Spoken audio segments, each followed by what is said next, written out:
Now we pass the word to Mr. Tryphillis that will give us his view about the future.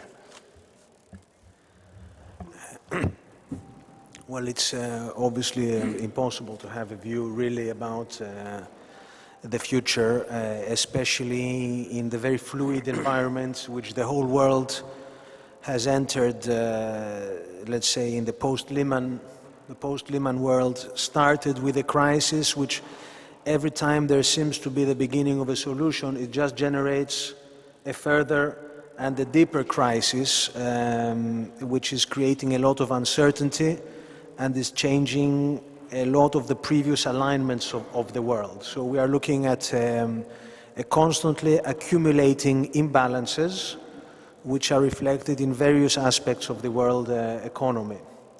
And some of these were discussed separately today, but they are all in some way also linked back to these imbalances.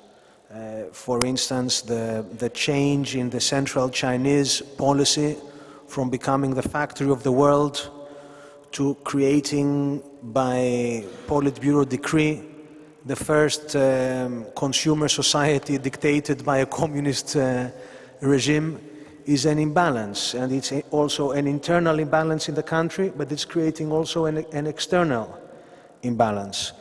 In the EU, we have another imbalance. We have, let's say, a tension between the North and the South, a tension between societies that are saving a lot of money that is not being used very productively, and nations that have been kind of encouraged to spend a lot of borrowed money from those countries that are now being almost unfairly chastised for a behavior that was previously encouraged. This is another internal imbalance, and we have dominant nations within the EU that enjoy the power of having a unified trading bloc, because Ms. Merkel can receive the Chinese counterpart as an equal only as long as she is heading EU. If it's just Germany, we go back to the previous allegory of 16th century Italy, you know, just a city-state within a world of big nations. But at the same time that Germany wants the power of the EU, it's also not willing to undertake what you need in order to maintain a coalition of countries, which is of course the solidarity that was also referred to earlier today by the professor.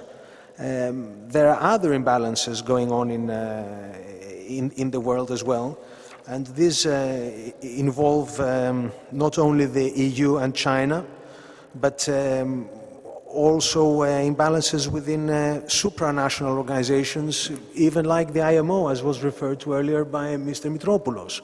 There was recently an ICS paper trying to demonstrate that there is too much regulation coming out of some supranational organizations that is no longer as efficient or as market-oriented as their purpose ought to be.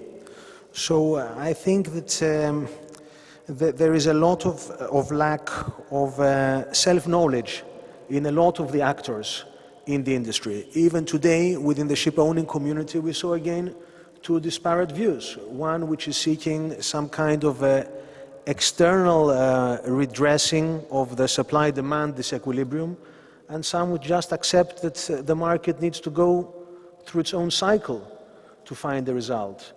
So I think that until everybody knows what they want and why they want it, it will be very difficult for a ship owner which is influenced by all of these trends to have any kind of view of where to position himself. So in many ways, my only real advice is that we need to increase the flexibility, and in this respect I must agree with Mr. D'Amato fully that the last thing you want to do at this moment, when everything is up in the air, is to go and order something for the next 20 years and to take another 3 years to build it without there any longer being a very specific need to undertake this. There is no longer the technological pressure, or even for the moment anyway, even the fuel pressure that used to exist. So I think right now when in doubt, do nothing.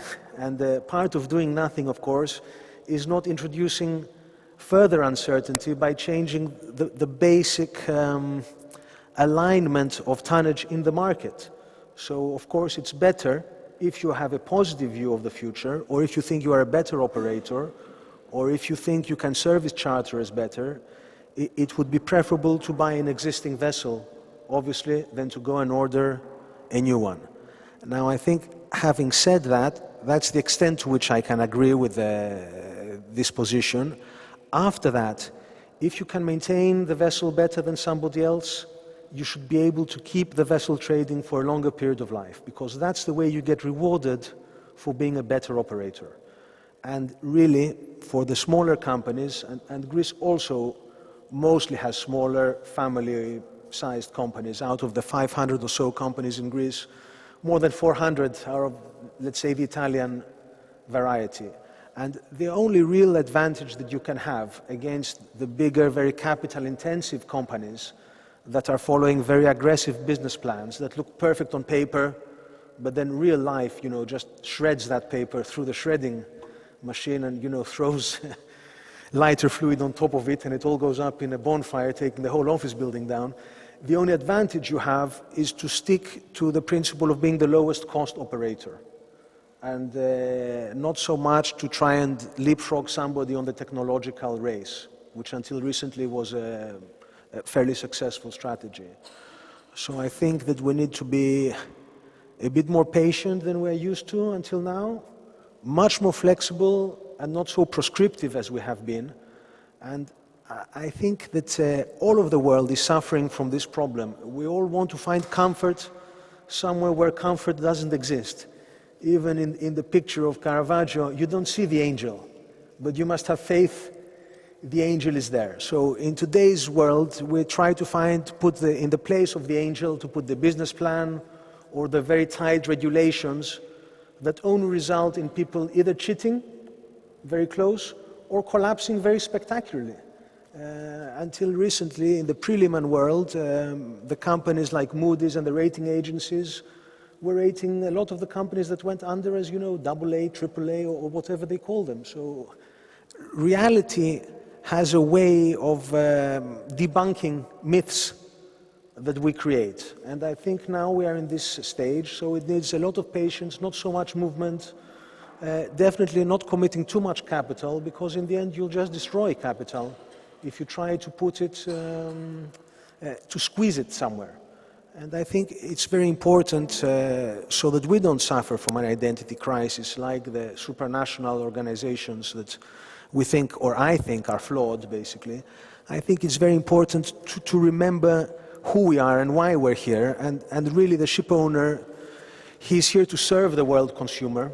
So inevitably, he is not really being paid for this service. This is an operational issue. But he has to have a bit of an instinct and a bit of an artistic inclination to speculate within the cycles of shipping when is the time to be a bit overweight and the time to be a bit underweight, because we're never going to be over-returning all the time on the capital. So in order to end a bit optimistically, I think that for things over time to average out at a reasonable return on capital, or which would be a bit better on the equity, of course, after such a period of 5 or 6 tough years, especially in the dry bulk market, but also in other sides of shipping, I think that from the next 1 or 2 years onwards, and with the discipline that will come internally or externally, we should start to see a much better return, which will return to the historical average. So over time, I think things should get better. Time is on our side. But for now, I urge caution, patience, and not too many moves. Thank you. Thank you, Yannis. Thank you very much for your very good speech.